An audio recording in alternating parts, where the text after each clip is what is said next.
Welcome to Coach's Corner, everybody. Thanks for watching the show. I'm your host, Coach Tripp. This episode is brought to you by Sandy Sansing Chevrolet. Go see them in Foley, Pensacola, Milton. Yeah, that's right. We got a special guest this Saturday. One of my coaches and a good friend, Coach Erv Chambliss. Coach, man, it's great to have you on the show. Great to be here, Paul. Oh my gosh. It's been quite a while. We did a reunion show on the radio a few years ago up at the camp. Oh, yeah. That was a lot of fun, but we're going to tackle your story, and it's a beautiful story. And I want you to start from the beginning, Coach. Tell everybody where you were born, mom and dad, and your siblings.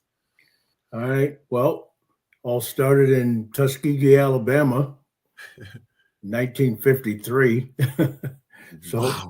a little while ago, and was born in the South.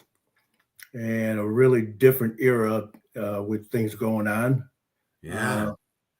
Born to my mom and my dad, my birth father. My mom was, she was in her teens, so was my father. And tragically, a lot of things in the South weren't real good. My dad died. I won't go into the details with that. And mom moved north because she had brothers and sisters that were north already. Oh, wow. And I lived with my grandparents until I was 5 years old. But mom came back and forth to Tuskegee and eventually moved me to Hornell, New York, with my two other siblings at the time. Wow. Did you have an older brother, a younger brother or sister? No, I'm the oldest. I'm the oldest of 9. Whoa, holy macaroni, spaghetti, and pasta fazool, Coach. What? I didn't know that.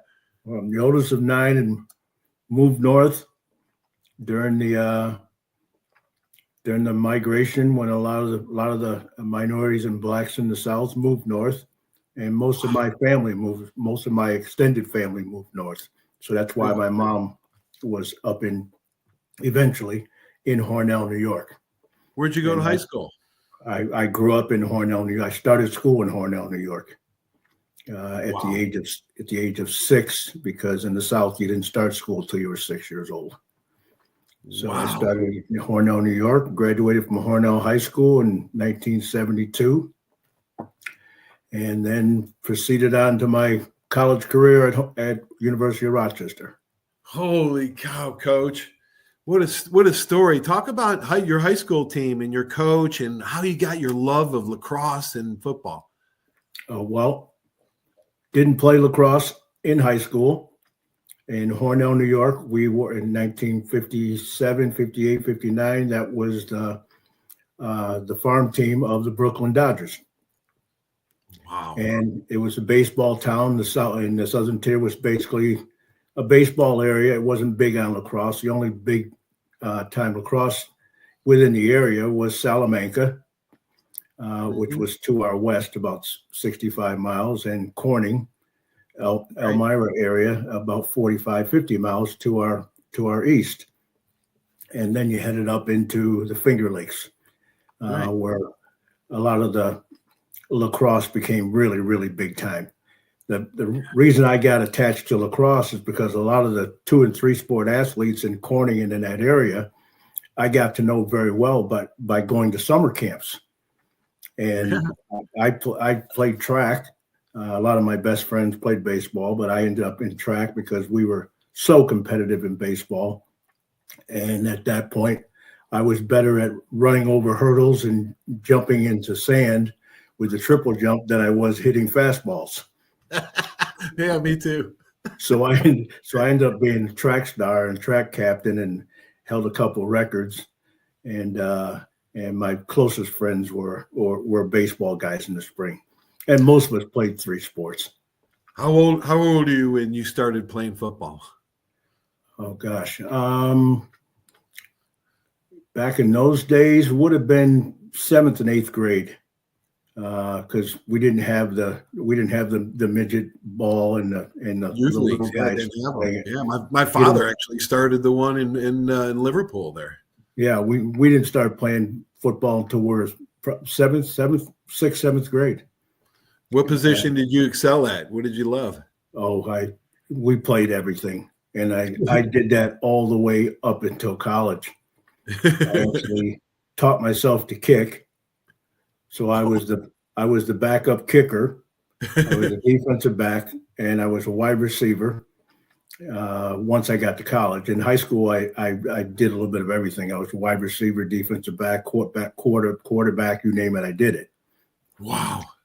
But once we got to college, I didn't want to get rid of a lot of things that I thought would help me make the varsity team, because I was on the freshman team in those days. Right. You had to make the varsity, even though you got recruited. You got recruited. You were on a freshman team. Right. So over the summer of my freshman year, I had started doing some kicking, and I said, well, if I can make the varsity in 3 different areas, that gives me a better chance to make the varsity. I was a wide receiver, defensive back, and the kicker. Unfortunately, the kicking went down the tubes, because my sophomore year, after I made the varsity, I had a severe tear practicing kicking at the last week before going to camp. And I got to camp, and the trainer told me, he said, have you gotten this checked out? I said, well, no, I thought it was just a pull. He said, well, it's hardened, and that's why it's getting worse. So what I did to help me make the varsity held me back for 3 weeks going into my sophomore season. You tried everything. You tried everything to get on. You're a thinker, a jack of all trades. I made sure I had all my bases covered, so they had to really strike me out before they're going to tell me, hey, you got to leave. I had to strike you off every single position. Oh my gosh. You're a thinker. University of Rochester is a good school. It's not easy to get in there. No. Who kept you with your grades in high school and gave you the discipline? I had great mentors and coaches coming through Hornell, New York. Yeah. Coach John Batone, who has passed away, was one of my biggest mentors and my football coach. Yeah. And right after that was my basketball coach, Jim Farrell. He actually pitched for the Phillies farm team for a while. Yeah. But he was my basketball coach until my sophomore year in high school. Yeah. And Coach Batone was my football coach until my sophomore year in high school. And then we had some coaching changes, but they were the biggest mentors in my early years. And then it became Coach Stark at University of Rochester. He was attached to almost everything I did, all the way through getting to coach you. Tell us about that. Tell us about Coach Stark and how you got your love and wanted to be into coaching. Coach Stark, he will tell you, and he's passed away at this point now, 4 years now. Yeah. Coach Stark was an All-American at Syracuse. Wow. Was a 3-sport athlete in the Syracuse School District. Wow. Had the all-time scoring record in basketball in the Syracuse School District. Went to Syracuse, played football there, was a quarterback his junior and senior year, and eventually got a look at by the pros, but nothing worked out. So he ended up going back to Syracuse and coaching in 1959, where he coached Jim Brown's last senior year. Oh my gosh, Coach. That's how he got into coaching, and eventually ended up at Harvard and then University of Rochester. So he was my mentor all through my years. And reason I got to coach you is because a third of our football team, because he was a Syracuse guy in and out, a lot of my teammates were Syracuse guys, and my roommate was actually a Liverpool guy. Wow. Holy so that's how I ended up. That's how I ended up in Syracuse, because almost everybody that was close friends to me, that meant a lot to me, were Syracuse guys and Central New York guys. All right, let's start talking about that. 1977, you arrive in Liverpool, and you stay there for a couple of years. But my brother Phil said to say hi to you, man. He always thought highly of you, man, and all my family did. My dad, mom, we all thought highly of you, Coach. We all loved you, and man, what was it like when you got there? And was that your first assistant coaching job? Because to have an assistant coaching job for George O'Leary, especially your first one, can't be easy and can't be. Tell us about it. I had enough distance between them because I was across the parking lot in the middle school. You know what I'm talking about. Yeah. And I coached the sub guys first. So I was coaching the freshmen, then the JVs before I got the chance to coach you junior, senior year. Oh, so I had enough distance. I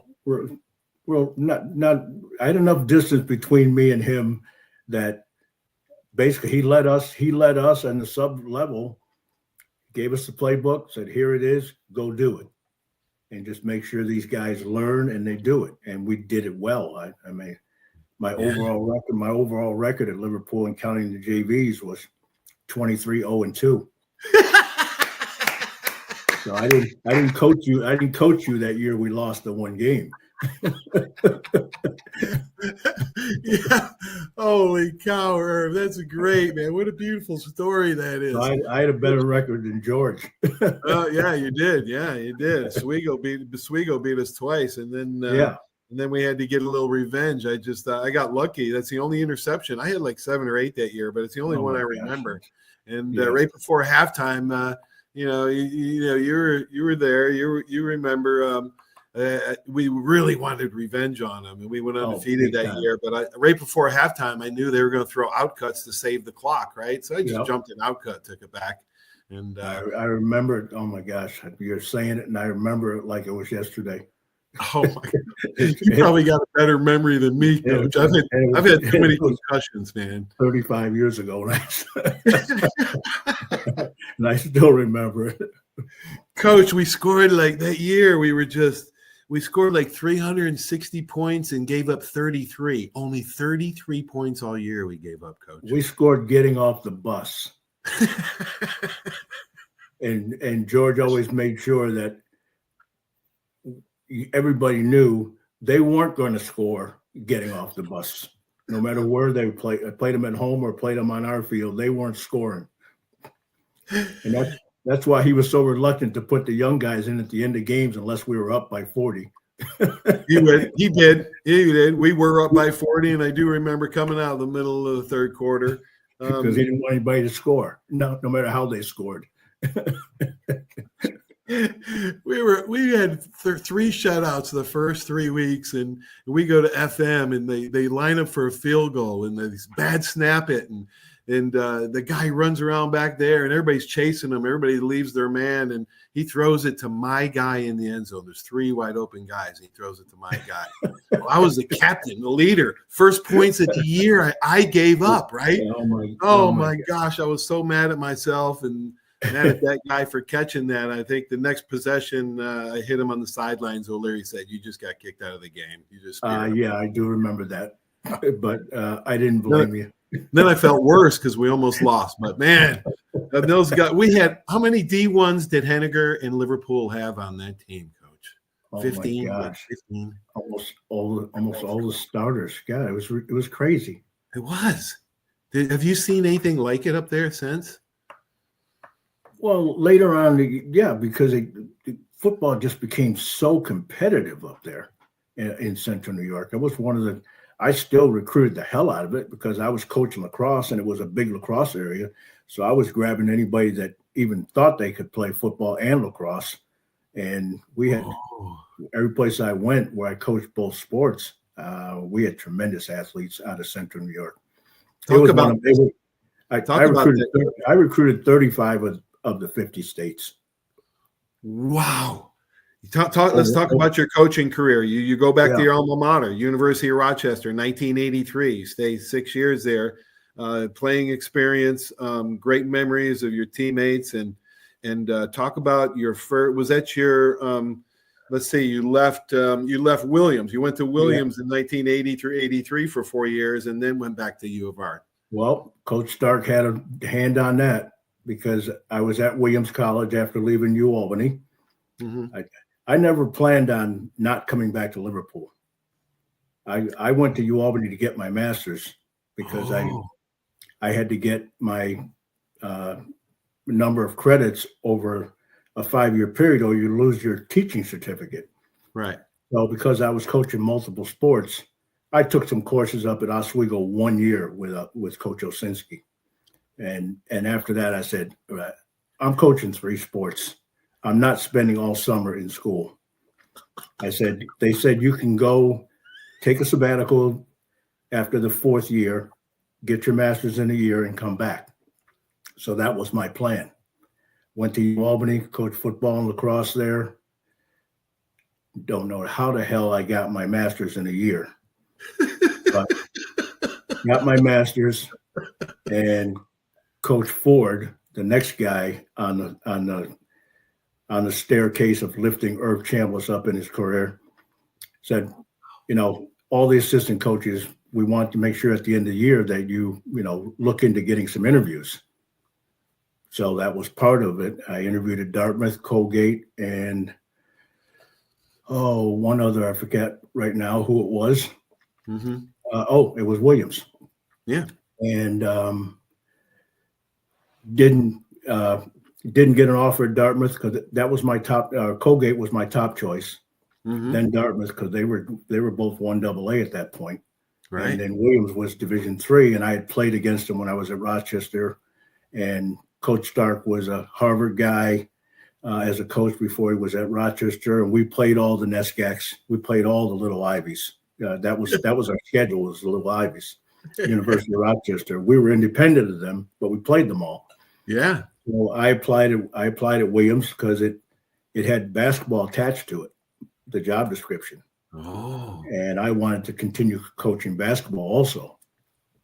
So the Dartmouth job was just football. Colgate was just football. Williams was football, basketball, and lacrosse.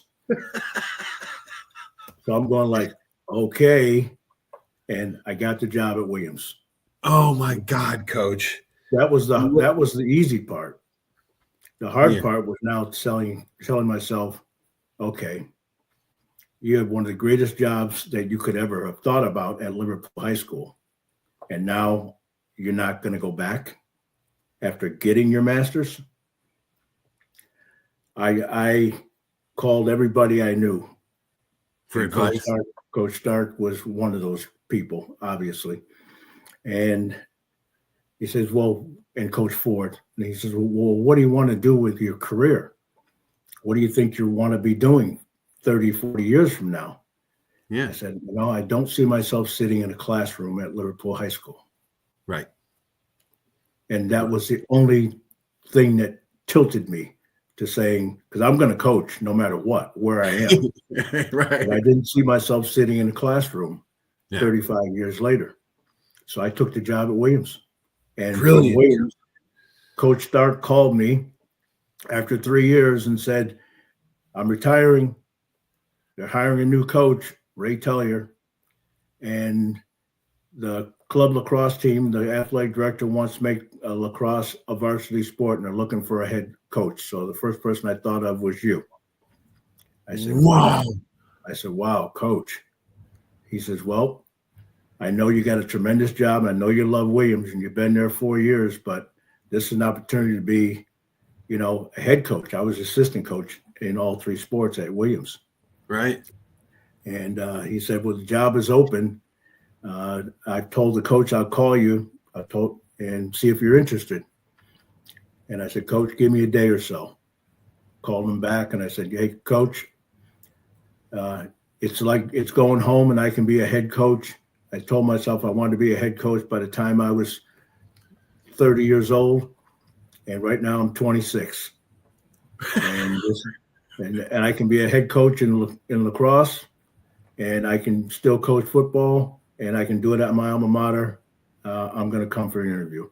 Oh, what better? What a great story, Coach. That's beautiful, man. So that's how I ended up back at Rochester coaching football and lacrosse. Yep. We brought a few Liverpool guys, my good buddies, Tom Comer and Paul Goulet, played at the University of Rochester. Yeah. And, great players, good teams there. All right. So you're at your alma mater. You got your dream job. You're coaching, gosh, all three sports. What was your? I know basketball might not have been your favorite, but you're a coach at heart. If you had to pick between lacrosse and football, well, which one? you can stop right there because basketball was the driving force in everything, and it was hard leaving Williams because I wasn't going to be able to coach basketball. Oh, and so you loved all three. Yeah, basketball. I love coaching basketball. Wow, man. And the job was head lacrosse, assistant football. Basketball was not involved, and that's why it was such a hard decision. Right. But after I went and interviewed, again, you got to make decisions. Right. And decision at that point was, I can come home and coach at my alma mater. Yeah, I'm leaving a beautiful place, Williams College. I met my wife there. Oh, wow. But I took the job at Rochester and coached only football and lacrosse there, no basketball. But even though I was in the gym more times than the basketball players were at practice, watching and talking to the coach about what he should do next game. Oh my gosh. I love basketball too, man. I just loved it. Played against Coach Jones many times, our PE coach. Yes. Oh gosh, I bet you guys played against each other a lot. But that's what got me to Rochester. And then all of a sudden, we were a playoff team for 2 years. Coach set records, a Hall of Fame team at Rochester. Set records for interception as a defensive back coach, and went to the playoffs 2 years in a row. Finally beat Ithaca, who was the king of Central New York. Wow. And, Ray Tellier got the job at Columbia. So that's how you got to Columbia. Yep. And that was a long decision. I actually made him wait until after the lacrosse season before I made my decision. He said, I'm leaving a position. He said, I'm leaving a position open. Oh my gosh. And you let me know in May when lacrosse season's over. Coach, how many interceptions did you have as a DB coach that year, Racha? How many years? 15, 20? We had 28. Oh my God, you're kidding me. We broke the record of the team that I played on. We had 26. And that was their goal. Their goal was to break the record of University of Rochester interceptions. Because you were a part of. Because I was a part of it. And oh my gosh! They catapulted that program into. They were called the Pass Bandits. They were in every newspaper article, on television all the time. Oh, were they really? Yeah, it was. Did you guys play zone? I mean, would you guys? I mean, who talk about some of those guys? We were mostly a zone team because a lot of teams were in those days. Yeah. Right, and that became the foundation of my teaching of being a defensive back coach was what scores in any sport, the item for the sport. I said, the football scores. If you don't know where it is, you can't stop them. You can't get it. You can't go to the ball. That's right. You can't pick it off. Played every defense we played, except when we had to lock in some man-to-man. We were in all kinds of coverages, 3 deep and 2 deep. But we were focused on that football. Sometimes we had 2 guys going after the ball at the same time. Coach, my little high school team averaged 15 to 20 picks every year too, man. It's unheard of now, man. That's what a blast it is. Oh yeah. Talk about some of your DBs that had probably some of them had 7, 8, 10 interceptions that year. We at Rochester, Rob Crudy from Strongsville, from Strongsville in Ohio. Rob led the team 2 years in a row. He had 6, and then he had 8. Wow! But because we were so good as a group, the team that I played for, Ralph Gebhardt, who also was a legend at Rochester, he's in the Hall of Fame at Rochester as a player. Yeah. Ralph was my teammate. He set the school record, which still stands. He had 13 interceptions, 3 returned for touchdowns. And that was the year we intercepted 26. Oh, that still stands. Yeah, that won't be broken. And that was a record that our guys wanted to break, the 26 interceptions, and we got 28. But Coach, you know what that reminds me of? I read a book, Coach Saban's book, Fourth and Goal Every Day. And in that book, Phil Savage points out that Saban values DB's characteristic of going and high pointing the ball more than any other characteristic. Yeah. You have to work on it. Yeah, I used to do it every day for like dozens and dozens of times playing the long ball, high ball. Oh, yeah. Our guys would get so ticked off when they'd hear someone say, "Oh, that's why you play defensive back, because you can't catch." I said, "Oh, yeah. I said, we catch the ball in the opposite direction. We're running into it. You're running away from it." Yeah, we don't know. Yeah, it's right. Coming to us faster than it's coming to you. So we got to have better hands than you do, wide receivers. And we don't know where it's going. You do. We have to figure out where it's going. That's right. Get there before you do. Exactly. It's so hard. Defensive back is the hardest position on the field. It's crazy. Coach, wouldn't you agree? I mean, you're kind of biased, and we are, but it's the hardest. I just, like I said, I've coached almost every position, from quarterback to defensive line to defensive backs, and unbelievable. You have coached every. See, I haven't. I'm not good enough. I was never good enough to coach. Well, yeah, position. my first year at Williams, the assistant head coach was the defensive back coach, Dick Farley. Dick Farley's in the Division III Hall of Fame. He had 5 years undefeated at Williams, and he was a defensive back coach. There's no way in hell I was coaching defensive back at Williams College. I was coaching D line. Wow. For 2 years, and then I moved to coaching the quarterback, because I had coached at Albany and I had coached at Liverpool. Oh yeah, quarterbacks. Yeah, but I coached D line. I coached D line the first 2 years, and boy did we have a ball. We were nasty. Pendock would have loved playing for me on the D line. Oh, every Wednesday night we talk about Pendock and Blaze. We talk about that George or the D line or something. Oh my gosh, Coach. So Ivy League. So you go in the Ivy League. Those kids are super smart. They're smarter than I am. You had to know you had to know your stuff. They'd call you out on it, but you also, I mean, even though they were smart, I would, Coach. I know a lot of coaches don't take like suggestions from players, but I would listen to my smart players, and if something they made sense, I would run it. Did that ever happen with your guys? Did they ever come to you and say, "Coach, if we can play this coverage here"? I mean, talk about the dynamic of coaching these brilliant kids. Dynamic. Well, you got to go to Williams also. The kids were brilliant kids. They were brilliant.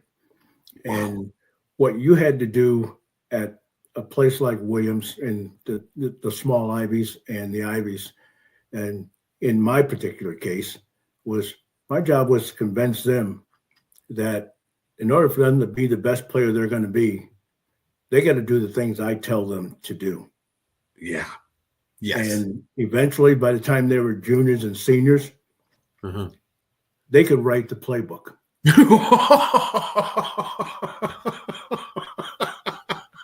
Because, not that I'd say I'm a great teacher, but I was a great teacher. But at the same time, when I said they could write the playbook, they virtually had to in our meetings, because I made it that tough. Yeah, you kept a high standard. You used like a professional game plan in college. Yes, and they had to follow it, and we tested. We tested mentally and physically all the time. And because if you wanted to be on the top, we had goals. Yeah. We had goals. Yeah. And right. I said, well, everybody has goals. I said, yeah. But in order to get to the goal, there's steps to get there. And what are the steps that you want to do? What do you have to do to get to that goal? And every year I made them what John Wooden did. It was a pyramid of success. Success. Yes. Yes. They would have to, when they came into their first meeting every preseason, they'd have to have their pyramid written out. At the top of it was team winning championship. Next was me being all league at my position. And then it went down from there. The ultimate goal was for the team to be a champion. Self-actualization phase. Yeah. The ultimate goal for the player was to be the best player he could to contribute to that. And underneath that were all the important things that they had to write out in front of me. And they wrote them out in front of each other and put them on the chalkboard. These are things I need to do. If I want to be the best defensive back, how do I do that? First of all, I need to know what I'm doing. And then I need to know how to do it. Right. And each one of those things requires steps below that are more important than the ultimate goal, because I can't get to the ultimate goal unless I do these steps one at a time by position. And they were position specific. And I gave them to the linebacker coaches. I gave them to the D-line coaches. I said, you guys can use this chart if you want. Yeah. Oh, great idea, Coach. I didn't create it. John Wooden did. Right.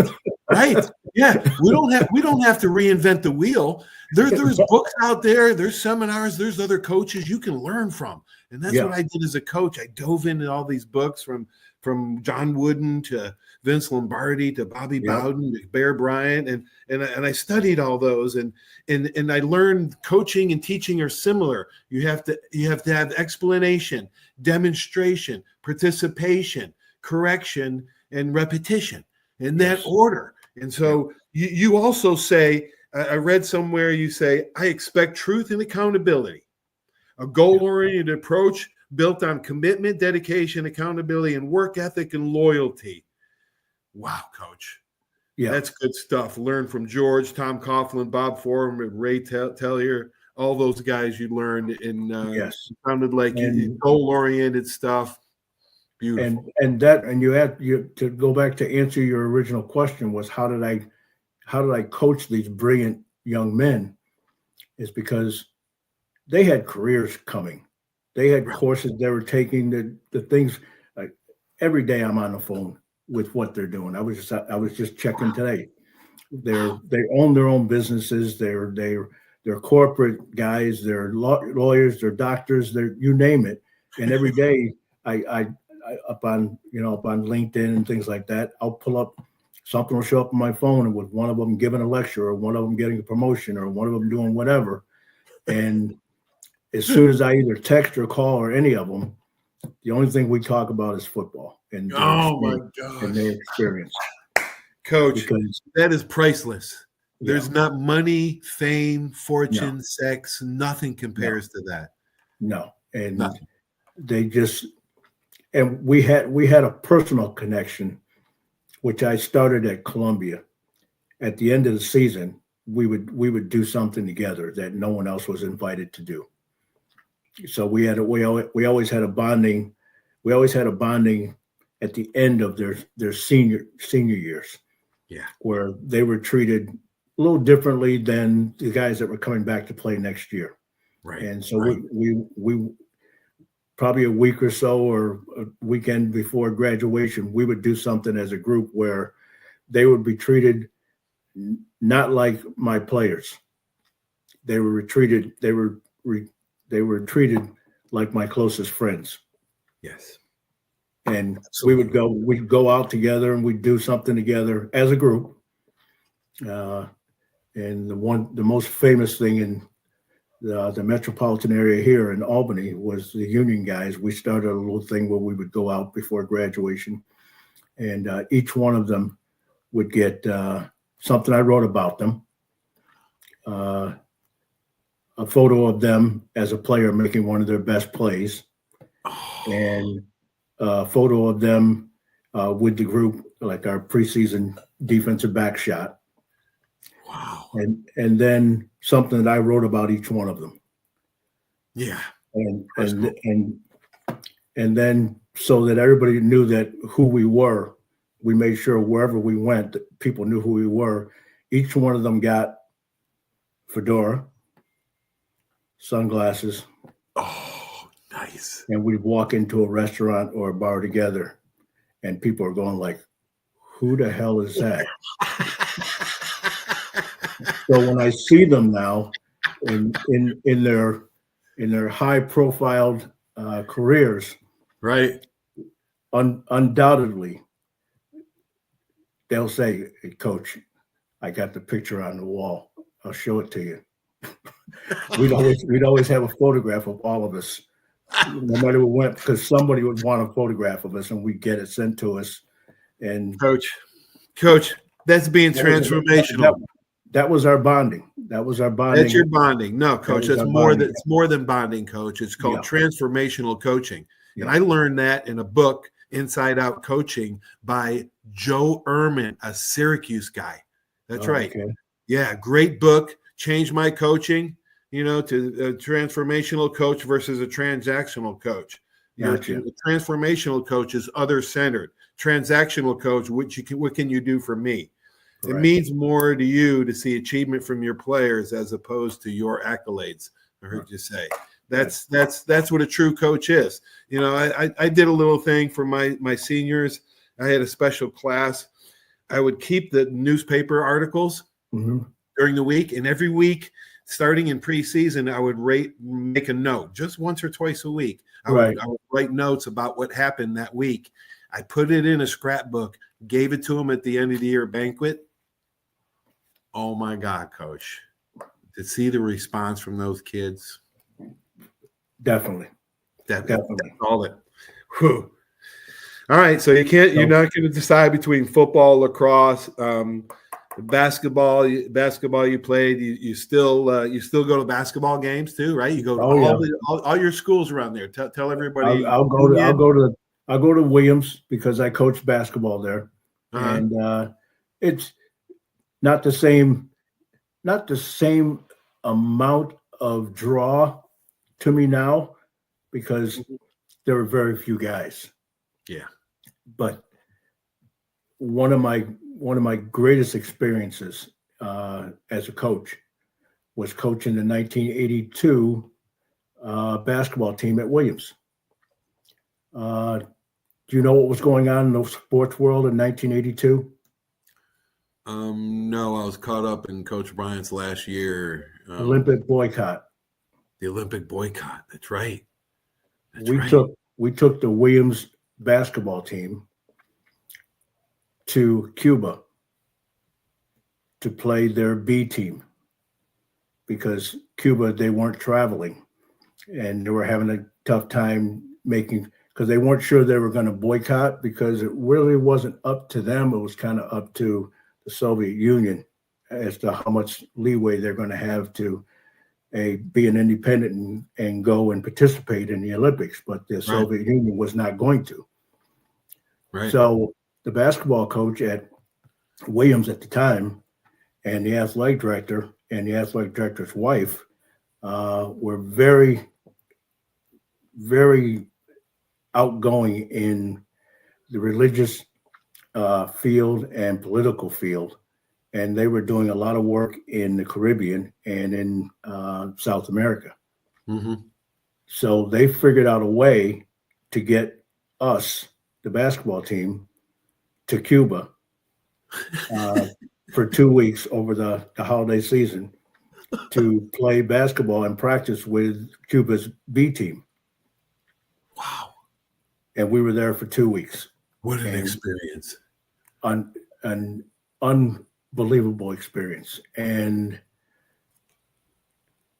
not just the basketball, just the experience of being in that country. It was like time had stood still from 1959 when Castro took it over. Wow. What kind of effect did that have on the players? What were they saying?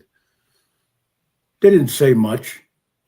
We practiced together. We played we played 4 games that we had officiated and played like a game other than just practicing. Mm-hmm. And each game got more, they kicked our butt. We were Division III. And Right. we're playing, these guys are 26, 28 years old. That were all just trying to make their mark so they could be on the varsity team and represent their country in Right. the Olympics.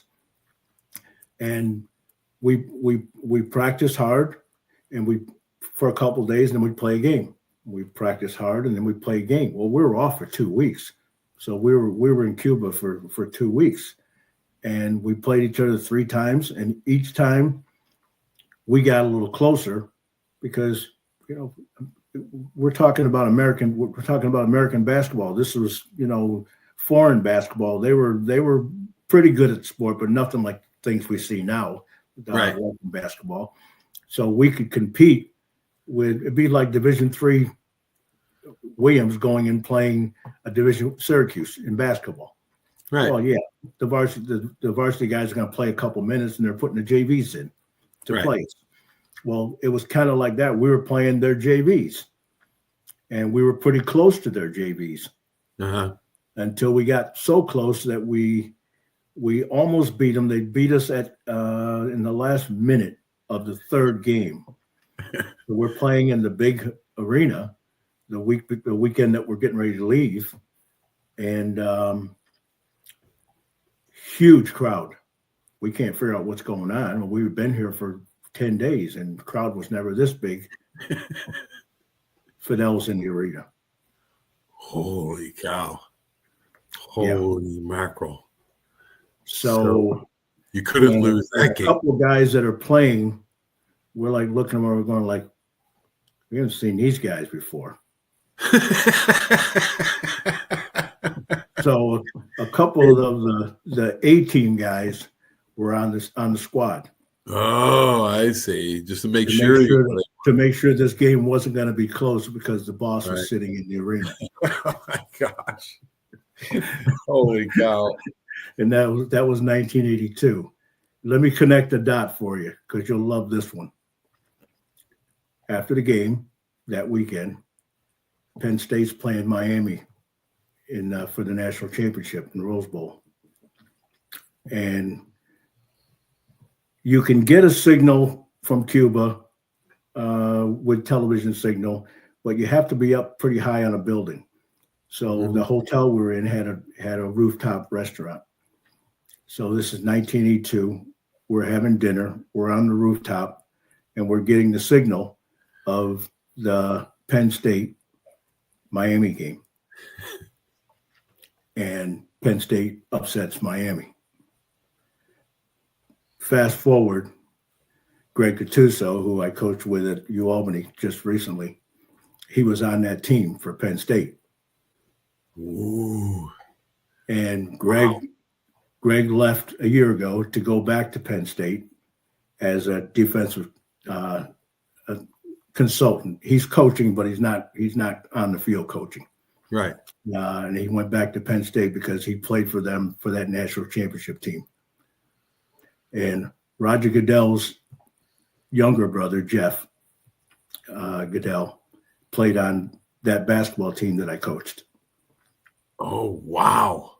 And we stayed at the Goodell's home before we left for Cuba on that trip during that winter. Oh, wow. You coach Roger Goodell's little brother. Yeah, Jeff. Oh, my gosh. Oh, full circle, coach. Yeah. It comes around. Holy mackerel. So that's my basketball story. And that was the end of my basketball career. It was Williams. That was it. Jim Brown, Syracuse, great lacrosse player. People don't know. Oh, gosh, people don't realize he was an amazing athlete. Him and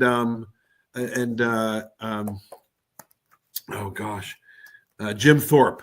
Yeah. Great Jim Thorpe. I read his book recently, his biography, and it was like 500 pages. It was just riveting. Jim Thorpe was just a riveting character. And they still name the best defensive back in the NFL. Gosh, yes. Jim Thorpe Award. Well, the Manhasset Long Island. That's where Jim Brown was from. Probably my greatest mentors as a lacrosse coach. And people always ask me, you didn't play lacrosse. How did you become a lacrosse coach? I said, well, the similarities were very, very close with basketball. The only difference is the field you're playing on, and you got to manage you got to manage the ball. Right. You got to score, and you got to break a press and get back over and score on the other end. Picks and screens and everything else. Yeah, it's the hardest thing for me to do as a lacrosse coach was not the strategy, because the strategy to me was basketball on a grass field, and I had more people, and I could go behind the basket, and it was a little more physical. There weren't fouls called as prevalently. Right. The hardest thing for me was learning the skill of handling the stick and the ball. Right. And back to my days growing up with the guys from Corning that I hung out with at basketball camp and football camps, they were all Americans at Hobart and Syracuse and schools in Maryland, and they became close friends of mine. They became head coaches at all the major schools in the Northeast and in Maryland. And I just loved being around those guys. Every summer I went to camp at Hobart because the Hobart coaches knew that I was starting a program at Rochester, and I needed to get around and see players and be a recruiter. Right. And I went to Hobart every year that I was at Rochester. I was one of the coaches on the staff for summer camp.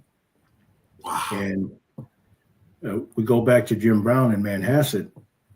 I coached with Renzi Lamb at Williams, Manhasset, Hall of Fame lacrosse coach. Wow. I got mentored in recruiting and got some of his drop-offs from Cornell with all of a sudden I'm forgetting All-American coach. He just passed away. Cornell. But you got some of the guys Richie Moran. Wow. Coach Moran, also Manhasset. Jerry Smith. Hall of Famer, coached at Hobart, went to Princeton, and became a legendary coach at Princeton, Manhasset. Wow. And Syracuse has a great tradition, right? From the Native Americans there. And then you talk about the Native Americans with Lafayette and the Central New York crew. Lafayette. There were so many connections and players. I don't want to start naming names because I'll forget too many of them. Right. Terry Corcoran, Joe Corcoran, and Mike Masser from West Genesee. Terry Corcoran and Joe Corcoran from Corning East, and Mike Masser were the only two high school coaches in the National Lacrosse Hall of Fame. And Terry Corcoran was one of my best friends that I did not go to high school with. And he was an All-American 3 years in a row and won 4 national championships at Hobart. Wow. I used to love going and hanging out with him in the summer, and we just. I don't know if you ran into the Simmons, right? Roy Simmons and his son. Yes. But not to go off subject, but Joe Ehrman talked about his football coach at Syracuse was a very transactional coach, but his lacrosse coach was transformational. And the football team wasn't very good, but the lacrosse team was winning national championships. That's how much he was influenced by that lacrosse coach, Roy Simmons. What a great person and coach that he was. Over and over again. You talk lacrosse, and now it's all over the country, but I grew up in an era where, and I didn't even play the sport, but I was overwhelmed and inundated and totally encircled by some of the greatest coaches in the sport. Yes, Hall of Famers right and left all over. Yes, all over the place. all over That's the how, place. man. Those are your champions, Coach. Yeah. I would have never played. I would have never played at Alabama and in the NFL and in the pros if it wasn't for champions in my corner, man. Yeah. If it wasn't for coaches that had my back, coaches like you, Coach, that always gave me a good word. Well, and, like I said, I wanted to go to Syracuse, but God had different plan. Thank goodness. Thank God. Right? Because I'd either flunked out, dead, or been in jail, or all three if I stayed at Syracuse. So it was good I went down south. I guess O'Leary was I'm sure he had something to do with it, but I thank him every time he comes on. And George, thanks for not taking me to Syracuse. Definitely. and that group, your group, the 79 group at Liverpool, were so talented, and to see that everybody was getting what they wanted, and then to look and see you grasping and like, what can I do? Where can I go? Who can help me? Yeah. And then to find out a couple of years later where he ended up, it was just so gratifying. I said he deserved it because he worked his tail off, and it was always a goal that he wanted, and he finally got there. I was so proud of you. Thanks, Coach. Choked up on my own show, Coach. Thanks. Well, I'm appreciate just saying, you, man. No, everybody was saying how good this guy was. I'm not going to mention any names. How good this guy was. How good this guy was. I said, thanks, Coach. Coaches. I said, you don't know who our best player is. You're mentioning all these people. This oh my God, we don't know who our best player is. Yeah, Coach, it was such a special time. I've interviewed hundreds and hundreds of athletes, and most of them played in the pros. Yeah. And I have to ask them every time I get them on. I have to ask them, man, what was the most special time in your life playing sports? And almost to the very one of them go back to high school. The pros, you're married and kids, and everybody goes their own way after practice. In college, you're going to school, and it's really a business at that level. But high school is really something special.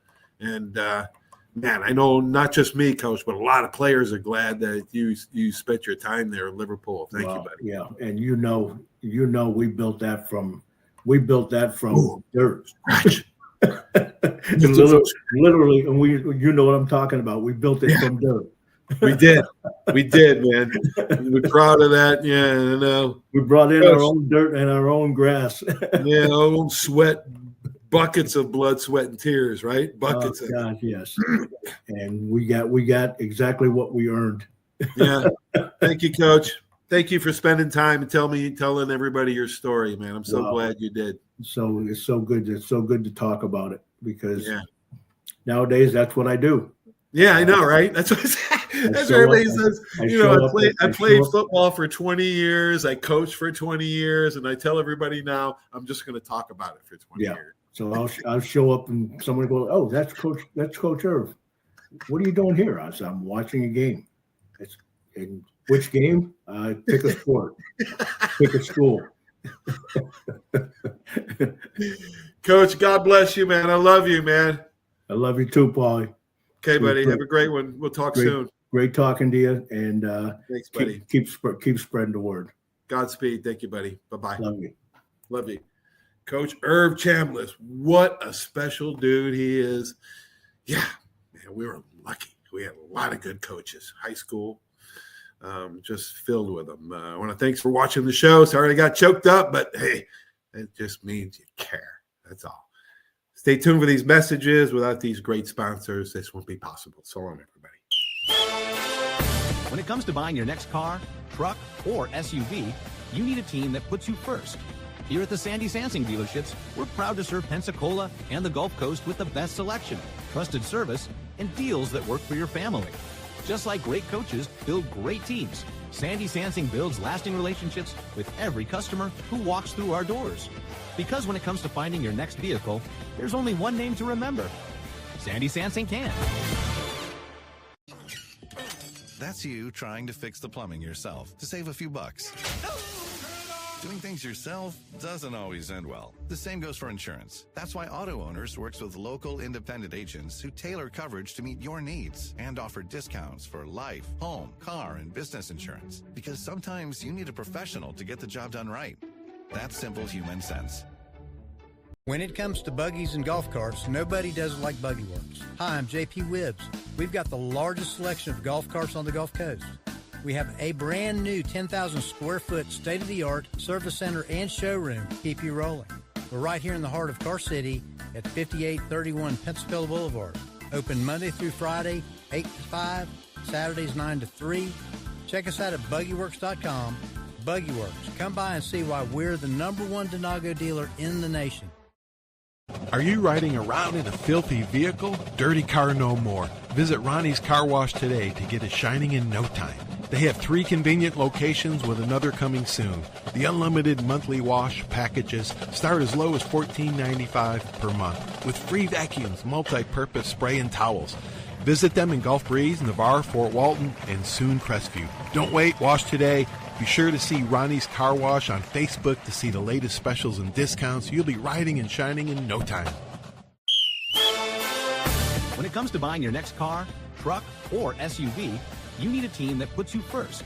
Here at the Sandy Sansing dealerships, we're proud to serve Pensacola and the Gulf Coast with the best selection, trusted service, and deals that work for your family. Just like great coaches build great teams, Sandy Sansing builds lasting relationships with every customer who walks through our doors. Because when it comes to finding your next vehicle, there's only one name to remember. Sandy Sansing can. 75 years of service and high tech today. It's Pensacola Glass Company at 433-8348. High tech is a term often applied to advanced services and products in today's marketplace. And today, glass is much more than a simple pane of brittle, see-through stuff we hit baseballs through when we were kids. Glass is now a product with unique flexibility in both performance and application. And Pensacola Glass Company is growing right along. That's Pensacola Glass Company at 433-8348.